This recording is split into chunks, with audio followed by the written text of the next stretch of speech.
Boa noite, irmãos. Que a paz e a graça do Senhor estejam com todos vocês. Quero dizer que é uma alegria, um privilégio estar aqui com os irmãos, podendo compartilhar das Sagradas Escrituras, do glorioso Evangelho, aqui na cidade de Goiânia. Agradeço a todos que estão trabalhando para este culto, pastor Leandro, que possibilitou a minha vinda para cá. Espero que Deus fale conosco, como falou na noite de ontem. Já ouvi de muitos sábios que Deus, na sua sabedoria e por sua graça, às vezes usa o menor para falar com o maior. Isso sempre acontece quando eu prego.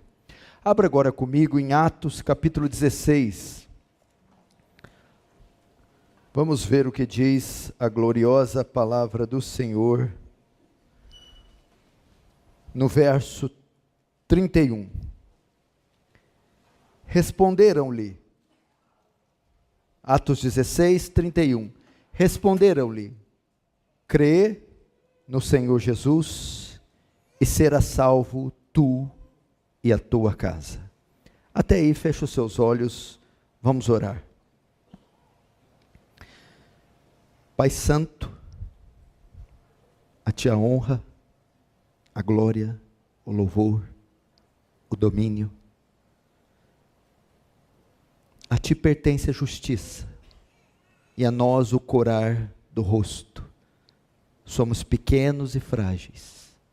Tu és grande, poderoso, imenso, glorioso, infinito, transcendente, santo, justo, onipotente, onisciente, imenso, eterno, maravilhoso, majestoso, magnífico.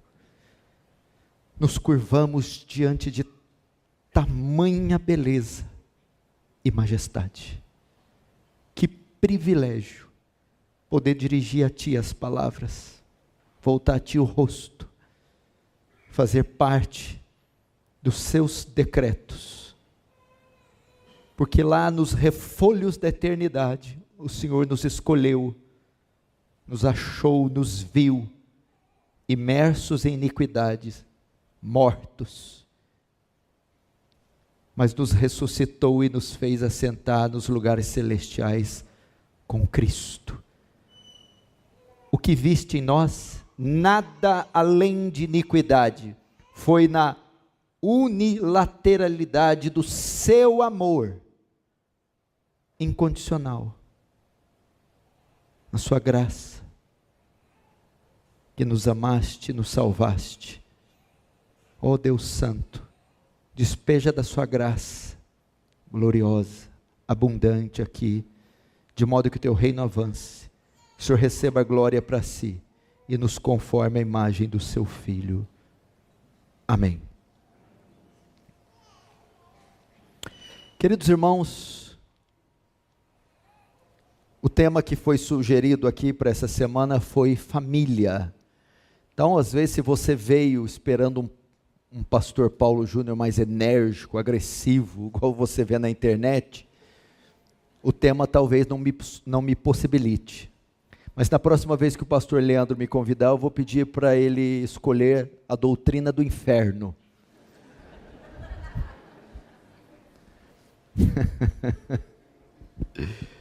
Preste atenção, queridos.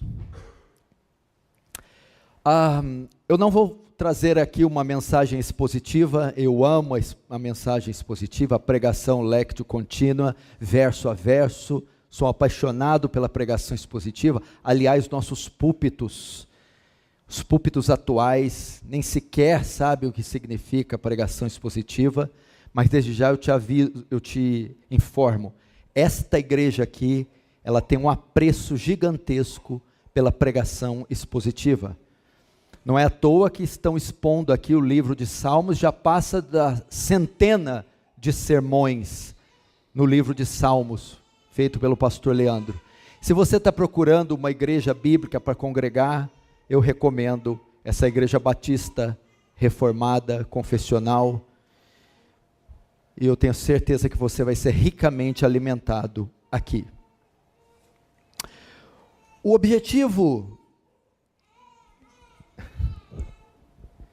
objetivo da mensagem, presta atenção,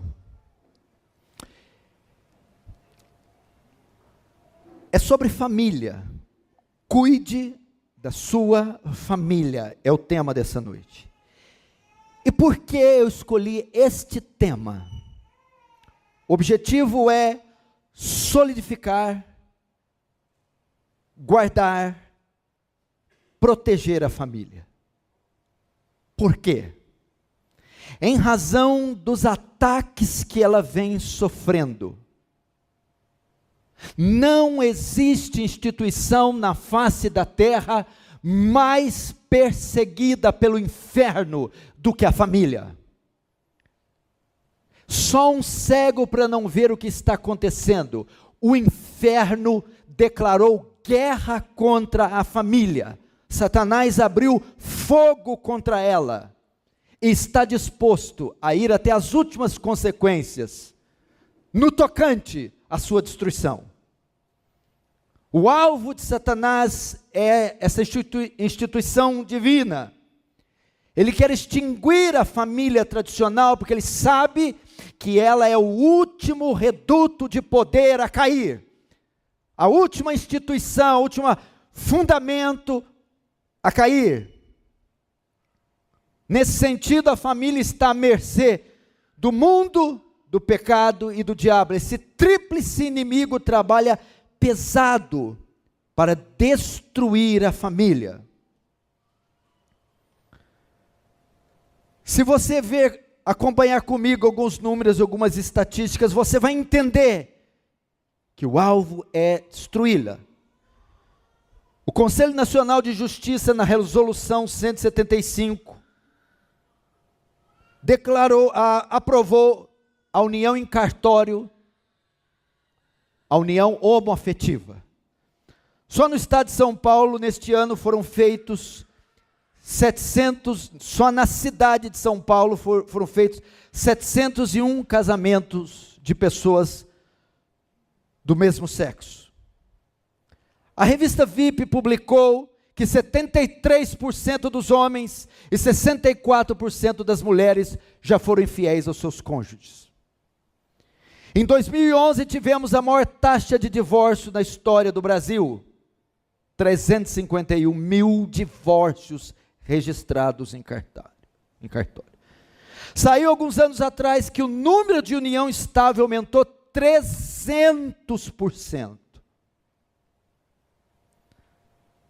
A cada 10 minutos, 40 crianças no Brasil são vítimas de pedofilia. Desde que eu comecei a pregar, quase 80 já foram abusadas sexualmente. Prefeitura de São Paulo, um certo ano, quis abolir, colocar fim no Dia dos Pais, para Dia do Cuidador. E também instaurar o banheiro sem sexo. Uma comissão da última presidenta da República estava querendo aprovar a cirurgia de mudança de sexo de menores de 18 anos, feita de graça pelo SUS, sem o consentimento dos pais. Se uma menina de 13 ou um menino de 15 quisesse mudar a genitália, ele faria de graça, sem o consentimento dos pais.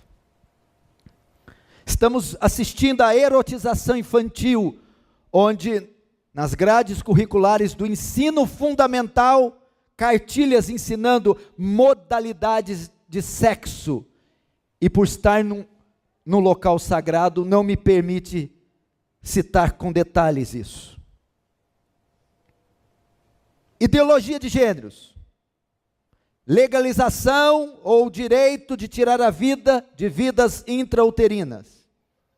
Gênero neutro. Marcam a condição moral da nossa sociedade. Solteirismo. Nos Estados Unidos da América, existem 100 milhões de solteiros com mais de 18 anos. A família comum nos Estados Unidos é uma pessoa que mora sozinha. Esse é o padrão familiar. 50% das crianças que nascem em um lar de pais não casados. Veja só. Com esses números não fica claro que essa instituição está sendo caçada e a finalidade é destruí-la. Estamos assistindo à falência da família. As famílias modernas estão se autodestruindo, mergulhadas no secularismo, humanismo, ceticismo. Elas estão diante de qualquer parâmetro bíblico e estão fadadas à falência. John MacArthur, em seu livro Pais Sábios e Filhos Brilhantes, escreve: talvez estejamos assistindo à morte da célula fundamental de toda a civilização, a família. Os sinais desse declínio, escreve MacArthur, são evidentes ao nosso redor, os quais são aborto, infidelidade, divórcio, homossexualismo, delinquência juvenil, o movimento feminista, esterilização, a revolução sexual dos anos 60, a banalização do casamento e etc. Escreve MacArthur. William Hendrickson disse: segundo a atmosfera moral e espiritual na família, assim será na igreja, na sociedade, na nação e na nação em geral. O diabo sabe disso. Por isso, abriu fogo contra a família.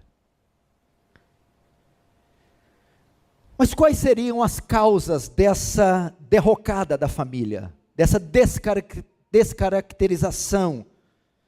Talvez seja a inversão de valores da nossa sociedade atual. Pasmem no que eu vou ler. Como se eu já não tivesse contado aqui tantas coisas, mas eu fiquei sabendo aqui, por exemplo, uma cidade do lado da minha, São Sebastião do Paraíso.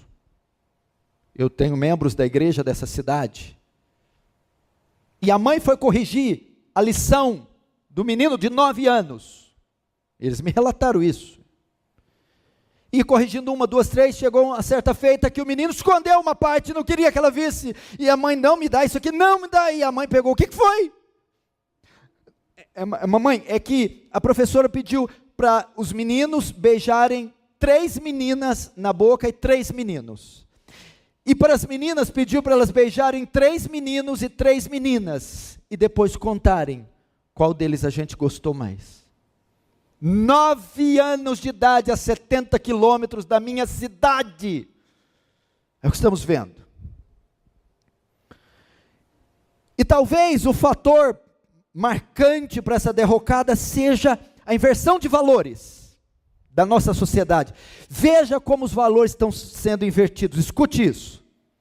Um tribunal dos Estados Unidos da América, escute isso, pastor, condenou um homem a 12 anos de prisão por matar 5 gatos. Porém, 2 dias depois, um tribunal em Delaware condenou uma mulher a apenas 30 meses de prisão por matar o seu bebê recém-nascido. 12 anos por matar 5 gatos. 30 meses por matar um bebê. A fundadora do PETA, Pessoas para Tratamento Ético de Animais, disse: não existe fundamento racional para afirmar de que um ser humano tem direitos especiais. No que se refere a ter um sistema nervoso central e capacidade de sentir dor, fome e sede, um rato, um porco, um cachorro e um garoto são a mesma coisa. Que tipo de mundo estamos vivendo, meu irmão? Para onde a nossa sociedade vai caminhar desse jeito? O que será da próxima geração? Para você ter uma ideia, matar um filhote de foca para tirar a pele é algo criminoso. No entanto, matar vidas humanas intrauterinas, por qualquer motivo que seja, é defendido como a escolha livre e pessoal.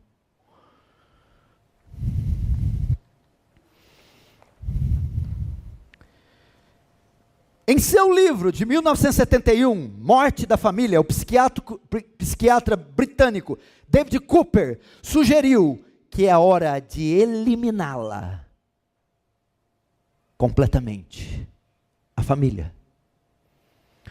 Uma sugestão semelhante foi dada no manifesto da feminista Kate Miller, em 1970.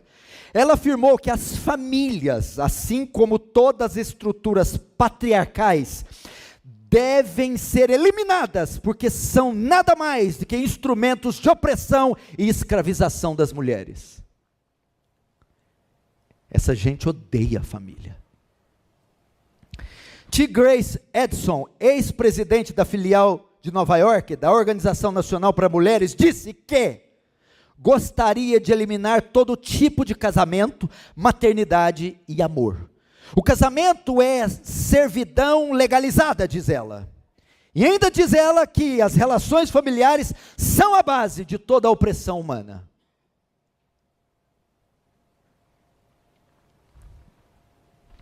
Esse é o mundo que você está vivendo. Isso é o que advogam alguns partidos políticos. Você sabia que o anticristo não vai vir? Que heresia é essa, pastor? O anticristo não vai vir. Ele já veio. Ele já está na terra.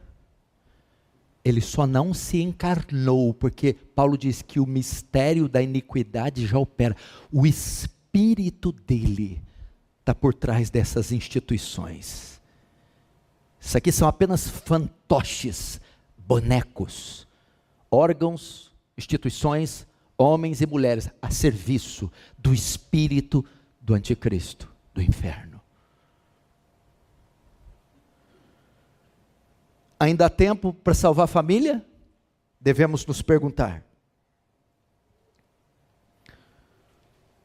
O problema é que a nossa sociedade como um todo já rejeitou os valores bíblicos, que são a única forma da recuperação e preservação da família.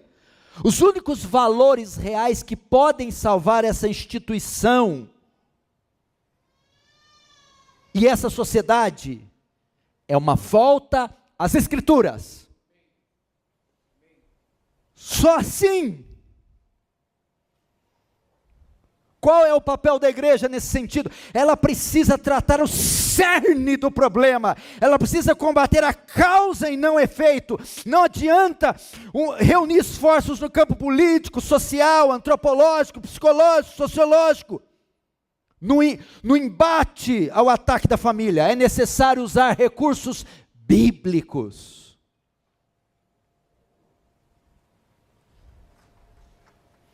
Como então nós defendemos a família?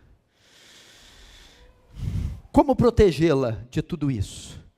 Como você, pai, mãe, filho, presbítero, diácono, pastor, responde a esse flagrante ataque contra a família? Presta atenção. A família é um organismo composto de vários componentes, ok? Pai e mãe, a sua prole, filhos. Então a família não é feita apenas de um membro, vários membros. Ela é o principal órgão da sociedade. E dentro dela há um principal componente, um principal membro. Quem é? A figura masculina, o homem, o pai, o marido. Ele é o principal responsável pela proteção, direção da família. Portanto, a minha mensagem agora dá lugar à figura masculina. Preste atenção. Em Juízes 17:6, que é o texto central desse livro, diz assim: naqueles dias não havia rei em Israel. Cada um fazia o que parecia bem aos seus olhos. O que é o período de Juízes? Juízes marca um dos piores, se não o pior momento da nação de Israel, Foram 350 anos de escuridão, sincretismo, idolatria, paganismo. É só você ver os efeitos disso em Juízes 19, quando você lê a história do levita e da concubina. Agora, qual foi a causa de tamanho declínio? O texto que eu li: naquele dia não havia rei em Israel. Rei aqui fala de autoridade. Não havia liderança, não havia regência, não havia quem governasse, instruísse, liderasse. Então, o resultado foi esse que você vê em Juízes. Os reflexos se deram em uma nação desgovernada, entregue ao pecado, à sorte ou acaso. Hoje está acontecendo o mesmo fenômeno na sociedade, na igreja e na família. Está acontecendo uma crise na liderança masculina. Está havendo uma ausência de liderança masculina. Sharon Washer, que é a mulher de Paul Washer, ela diz: se vocês soltassem leões famintos na América, e eles pudessem comer apenas homens, eles iriam morrer de fome. Está havendo uma campanha para desmasculinizar o homem, para tirar a voz ativa do homem, a liderança do homem, o papel do homem. Está havendo uma campanha para efeminar os homens. Eles não mandam, eles não ocupam cargos, eles não lideram. Estão colocando as mulheres nos principais cargos, nos principais ofícios, inclusive na liderança do lar. Uma matéria em um jornal inglês, 5 anos atrás, disse: os homens estão agindo como mulheres. Quando houve aquela onda de refugiados da Síria para a Europa, no meio daqueles assírios estavam cheios de muçulmanos e povoando a Europa, e começou a ter uma onda de abusos, de estupros, e as mulheres saem às ruas para reivindicar e para protestar contra os muçulmanos, não, contra os homens, dizendo: não há homens na Europa para defenderem suas mulheres, seus filhos e suas famílias. O parlamento dessa nação é efeminado.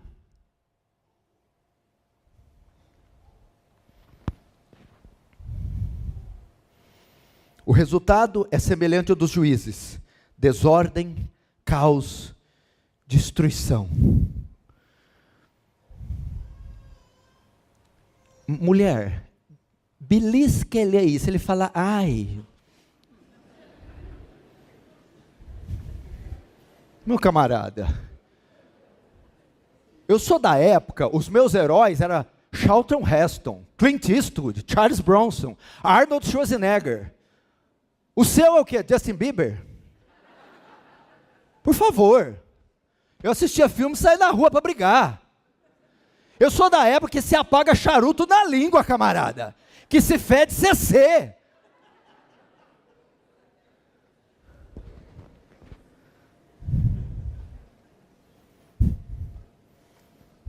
Agora vamos aplicar isso à família. Você está vendo a destruição da família. Não havendo rei, não havendo autoridade no lar, cada um fará o que achar, o que é reto aos seus olhos. O lar vai ficar em desgoverno. Você precisa entender que a autoridade da casa, do lar, da igreja, repousa sobre os ombros masculinos. Por isso repudiamos o pastorado feminino. Não é questão ali de inferioridade ou superioridade, é posições.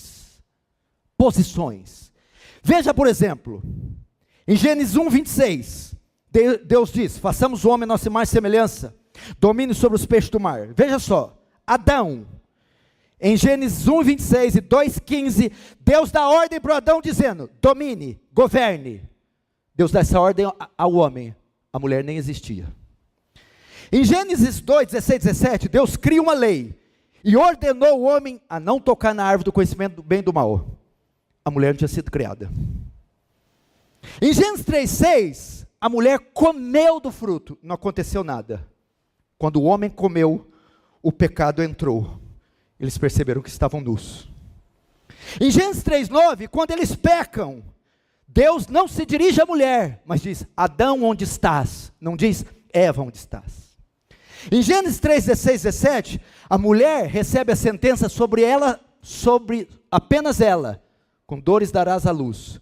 O homem, quando peca, recebe a sentença não só nele, mas toda a terra recebe a maldição, para mostrar que a liderança é masculina. Agora vamos ver como o homem exerce essa liderança. Quais são então as marcas da masculinidade bíblica? Como o homem então toma a frente e recupera a posição que ele herdou de Deus, da liderança, da igreja, do lar, da mulher, dos filhos e da sociedade? Existem 4 funções do homem, pelo menos 4 funções. É o sacerdote, o profeta, o provedor e o protetor. 4 funções ou 4 características do homem bíblico. Ele é sacerdote, ele é profeta, ele é protetor e ele é provedor. Assim, cumprindo essas 4 funções, você então recupera o seu papel de liderança. Sacerdote, primeira marca da masculinidade bíblica. Quem era o sacerdote no Antigo Concerto?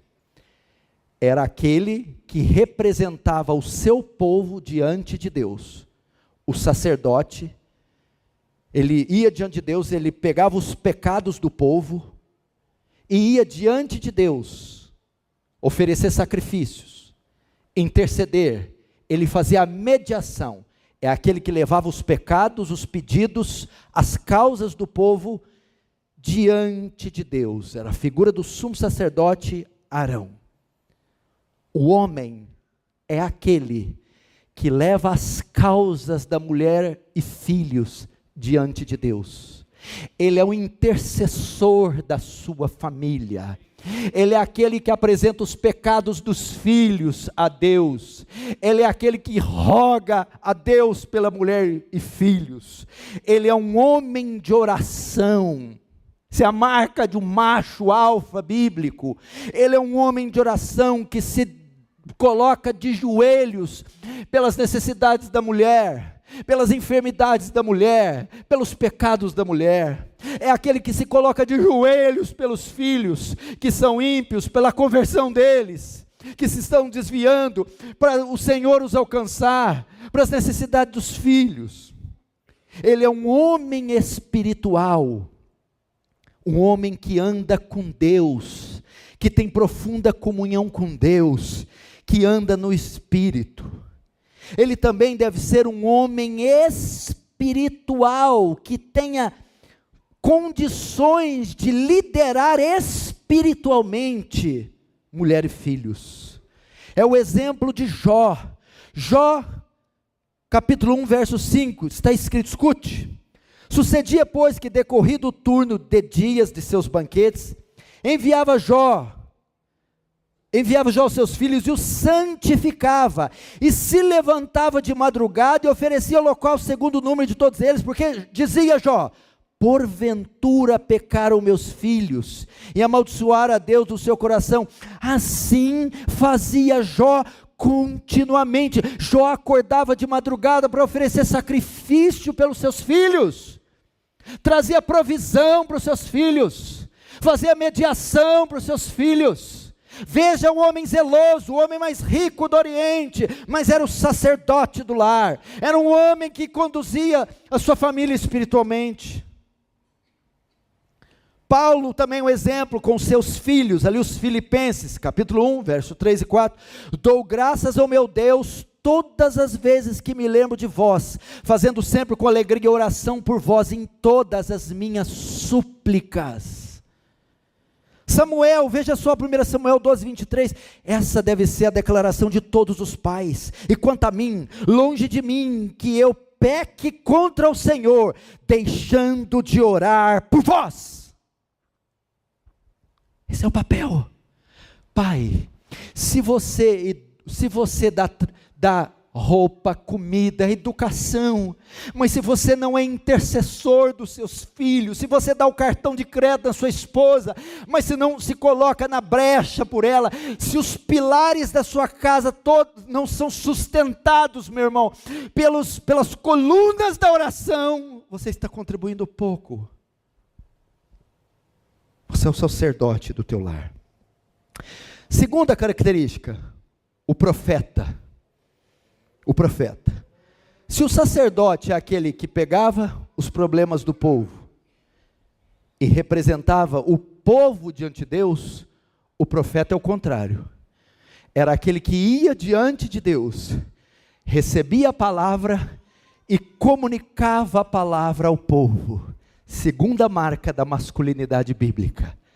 O profeta é aquele homem que se debruça diante das Escrituras, é aquele homem que lê as Escrituras, é aquele homem que interpreta as Escrituras, é aquele homem que memoriza as Escrituras, que recebe a palavra de Deus mediante as Escrituras e vai e comunica à sua família as Escrituras.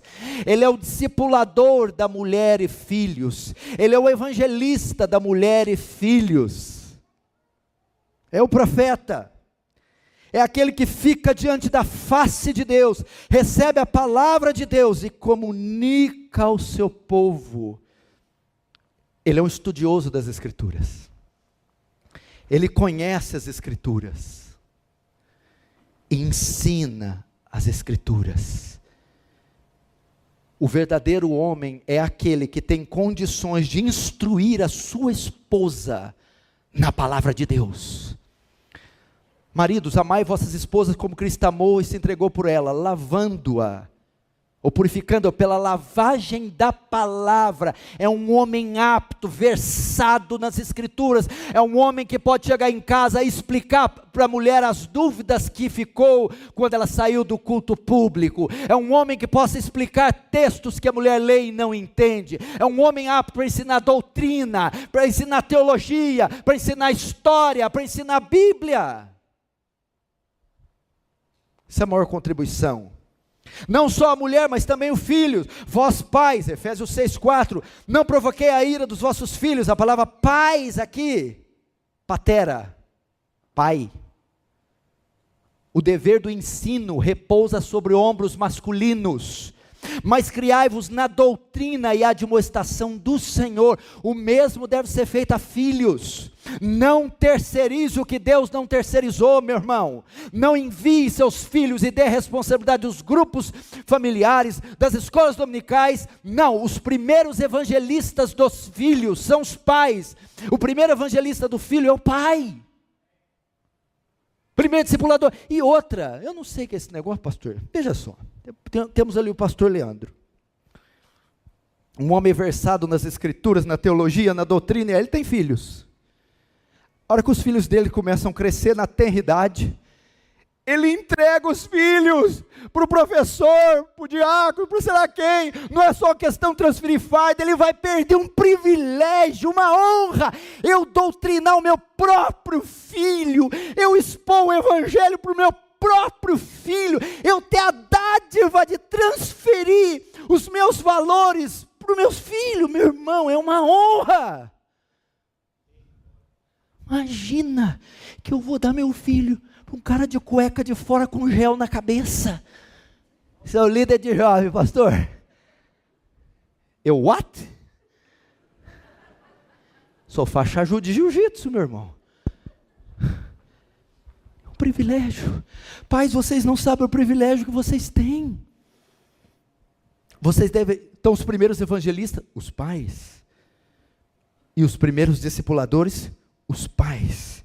Então, o homem bíblico deve ser um homem capaz de discipular, de evangelizar, discipular e disciplinar seus filhos.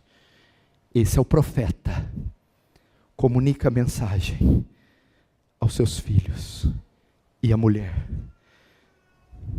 Terceiro, o provedor. O provedor é aquele que dá ao povo aquilo que eles necessitam para o seu sustento. É a figura de José. Quando houve fome em toda a terra, ele, levantado como governador, era responsável por suprir as necessidades de todas as nações, inclusive o Egito.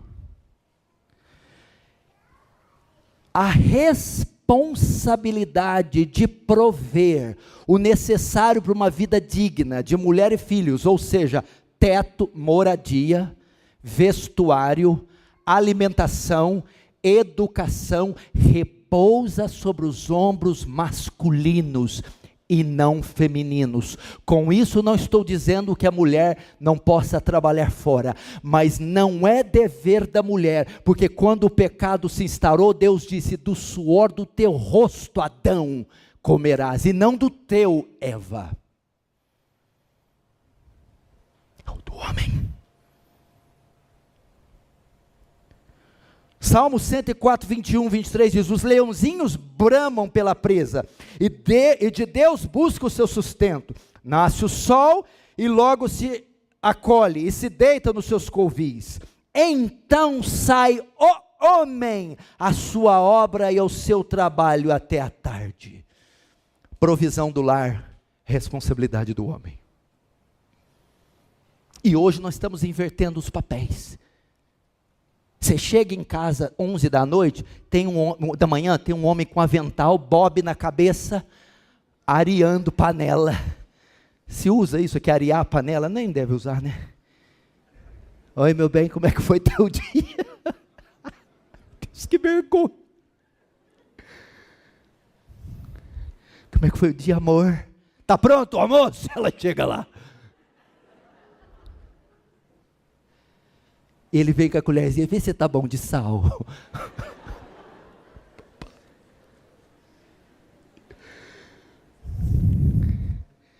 A mulher pode ajudar, por favor. A mulher pode trabalhar, mas espera aí, malandro. Espera aí, camarada.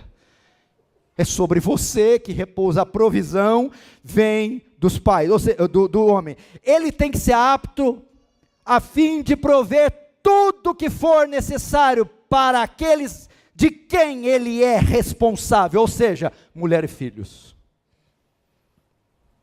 E para isso, meu irmão, pastor, mas não dá. Meu irmão,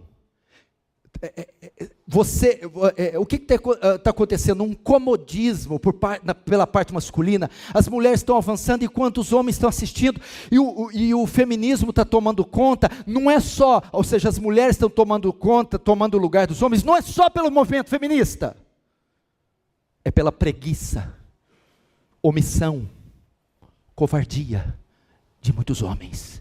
Porque se você não faz, ela tem que fazer.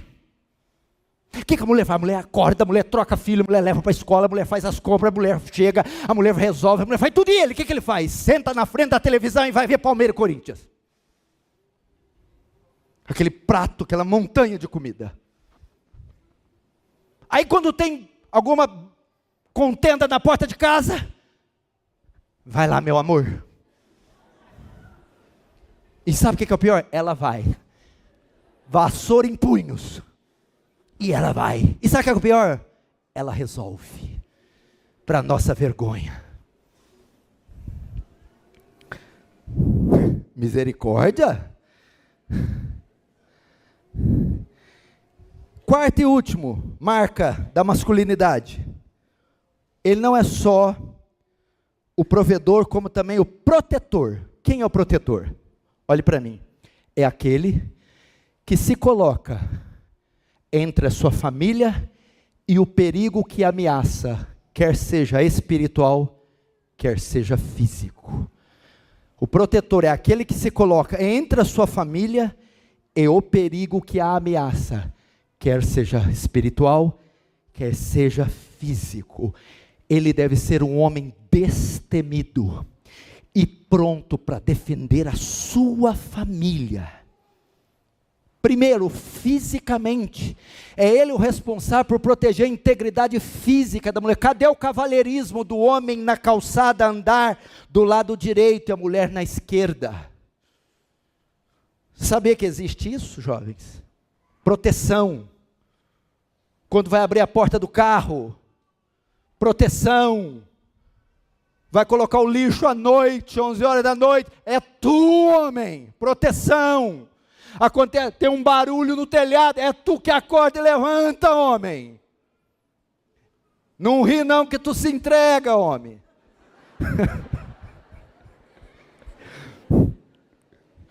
Pastor, nós vamos ter que fazer vamos fazer uma conversa de homem, portas trancadas. O tema vai ser o couro vai comer. Não só do perigo da integridade física, mas ele é aquele que protege os filhos das amizades.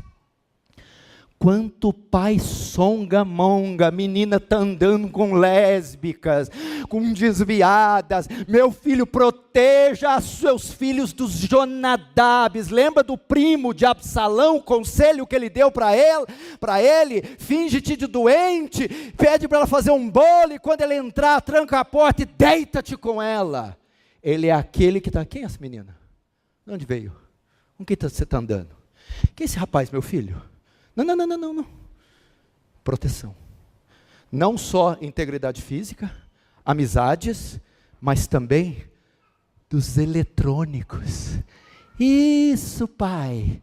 Da iPad, iPod, aí não pode, iPhone, internet, senha. Está lá no quarto. Os meninos, 12 horas conectado. Com o quê? Com Wicca? Bruxaria? Com esses sites que ensinam ideologia de gênero. Quantas crianças estão sendo ingressadas no ocultismo, no homossexualismo, encontros estão sendo marcados pela internet. Belfort Roxo, uma cidade do Rio de Janeiro.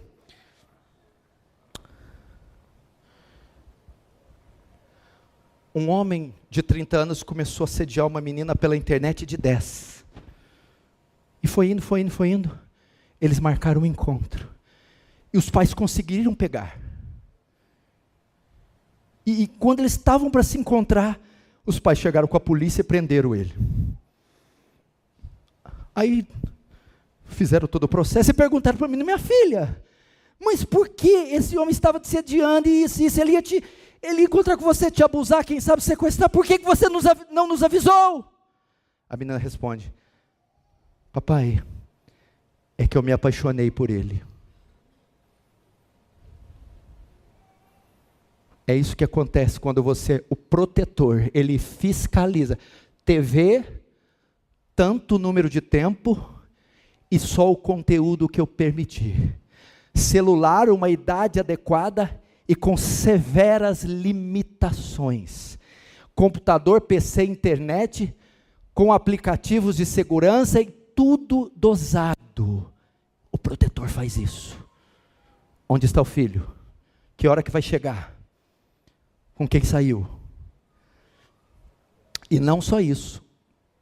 Integridade física, amizades, eletrônicos e o mal espiritual. É aquele homem com feeling, discernimento, quando ele sabe que a casa dele está sofrendo um assédio espiritual, quando ele sabe que o casamento, os filhos, tem algo aqui que é um ataque claro de Satanás. É este homem então que entra em jejum e oração, é esse homem que vai acordar às madrugadas, é esse homem que vai abrir as escrituras para dissipar esse mal no seu lar. Ele vai proteger, perigo à vista. Esse é o protetor. É o exemplo de Moisés. Êxodo 2, 16, 17. O sacerdote de Midian, Jetro, tinha 7 filhas, as quais vieram tirar água e encher os bebedouros para dar de beber ao rebanho do seu pai. Então vieram os pastores e expulsaram-nas dali. Moisés, porém, levantou-se, defendeu-as e deu de beber ao rebanho. Olha o protector aqui, o protetor. Moisés vai e se coloca diante do perigo que ameaçava as filhas de Jetro e bota esses caras para correr. Outro exemplo disso, claro, que você conhece, é Samá, um dos valentes de Davi. 2 Samuel 23, 11 e 12. Filho de Agé, o Ararita. Quando os filisteus se juntaram numa multidão onde havia um pedaço de terra cheio de lentilha, e o povo fugira diante dos filisteus, este, pois, Samá, se pôs no meio daquele pedaço de terra e o defendeu, e feriu os filisteus, e o Senhor efetuou um grande livramento. O seu campo de lentilha é a sua casa. O texto diz que ele se colocou no meio do campo, e os filisteus fugiram diante dele, porque ele defendeu e feriu. Meu irmão, sua família é o seu campo de lentilha, onde você deve estar constantemente como um vigia, uma sentinela, montando guarda. Meu irmão, você vê como é que é lá em casa. Pais, vocês precisam ser um pouco mais maliciosos, pais. Ah, então, pastor Paulo, você pode deixar seus filhos dormir na minha casa? O quê? Não vai dormir na tua casa, não. Ah, pastor, é da igreja. Bom, ser da igreja é uma coisa, ser de Jesus é outra coisa. Mãe que bota a programação, deixa os meninos, quando fica com 15, 16, 17, vira maconheiro inveterado e fala: onde foi que eu errei, pastor? Onde foi que você acertou? Nós temos que perguntar. Vamos ser maliciosos, meu irmão. Você lembra de Davi? Quando morava em Ziclag? Davi era o grande campeão, o grande líder militar. E volta com seu cavalo branco e as medalhas de honra no peito, aquele homem pomposo. De repente, o que é isso? Cheiro de fumaça? O que é aquilo? Fogo? Ziclag, quando chegam lá, Ziclag toda espoliada, saqueada, queimada, invadida, mulheres e filhas tomadas cativas. Onde estava Davi? Onde estava Davi? Trabalhando 12, 14, 18 horas, pregando no mundo inteiro, e a casa sendo invadida por Amaleque, que deu contra o sul de Ziclag. Isso também você já se perguntou? Vamos para Gênesis. Gênesis 1. A gênese da criação. Deus cria os luminares, Deus cria a luz, faz separação entre luz e trevas, noite e dia, cria os animais selváticos, as aves, cria os mares, e cria o homem. Ó, está tudo bonito, lindo. Façamos o homem na nossa semelhança, fez cair por fundo o sono em Adão, da costela tirou mulher, tudo lindo, lindo. De repente, Gênesis 3, aparece uma serpente, e ela pica Eva. Onde estava Adão? Cadê Adão? Será que as serpentes não estão rastejando, meu irmão, sorrateiramente no seu lar? Estão enrolando nos seus filhos, na sua mulher, estão silvando para eles, enquanto você está fazendo o que, homem? Se erga, homem, se erga em defesa da sua família. Você é o sacerdote do seu lar. Ela está sob franco ataque do inimigo, e é o seu papel defendê-la.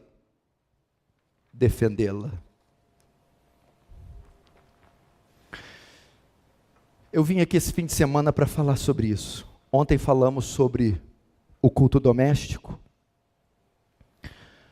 a importância que tem o culto familiar, e hoje o perigo que a família está sofrendo. Isso é uma realidade, meu irmão. Aliás, alguns dados aqui dessa pregação que é antiga já estão até ultrapassados. O perigo é muito maior. Hoje tem pessoas abandonando a fé e voltando para o catolicismo. Hoje você encontra cristãos progressistas que defendem bandeiras de partidos políticos ateus, comunistas. Você está vendo uma desordem, uma perdição generalizada. Igrejas estão sendo, estão acovardadas e não estão declarando com poder e autoridade a palavra de Deus, estão se sujeitando à cultura. Quando Nabucodonosor, pastor, invade a Babilônia, ele pede para levar com ele. Ele quer jovens, ele pede uma classe específica. Eu quero estudantes, militares, artesãos, professores, e eu quero médicos. Por quê? Eu quero fazer o processo de aculturação com esse pessoal. Porque para eu dominar essas nações, o projeto de domínio das nações não pode se dar pela força bruta. Eu tenho que, com o tempo, remover a cultura deles e implantar a cultura da Babilônia, para que eles assim obedeçam os direitos do império. É isso que está acontecendo. O Estado está aculturando a igreja, tirando a característica dela e a sua exclusividade. Então não há problema se nós dissermos Jesus é um caminho. Se usar o artigo definido um, não tem problema. Mas quando você substitui o artigo definido um para o artigo definido o, Jesus é o caminho, aí é o problema. E é isso que essa sociedade está propondo, e o Estado está propondo, descaracterizar a igreja pela aculturação e fazê-la assimilar os valores e os padrões dessa sociedade caída e do Estado, para que assim eles não se levantem contra o Estado. E como nós defendemos isso? Porque Nabucodonosor tinha em mente, em uma ou duas gerações, acabar com a fé dos hebreus. Basta uma ou duas gerações, para assim como está acontecendo no Ocidente, você está assistindo à morte do cristianismo no Ocidente. Vai lá na Europa, que você vai encontrar ali as dead churches, igrejas mortas. Eu consegui comprar uma Bíblia lá, de 300 anos, uma coisa mais linda. Sabe onde ela estava? Servindo de calço para segurar uma porta do vento. E as igrejas estão virando pubs, bares ou shoppings. Mas isso tudo começa no seio familiar. Mas essa noite, em nome do Senhor Jesus, Deus vai separar homens, pais, maridos, profetas, sacerdotes, protetores, que vão se levantar e sair em defesa das suas famílias. Vamos fechar os olhos e vamos orar.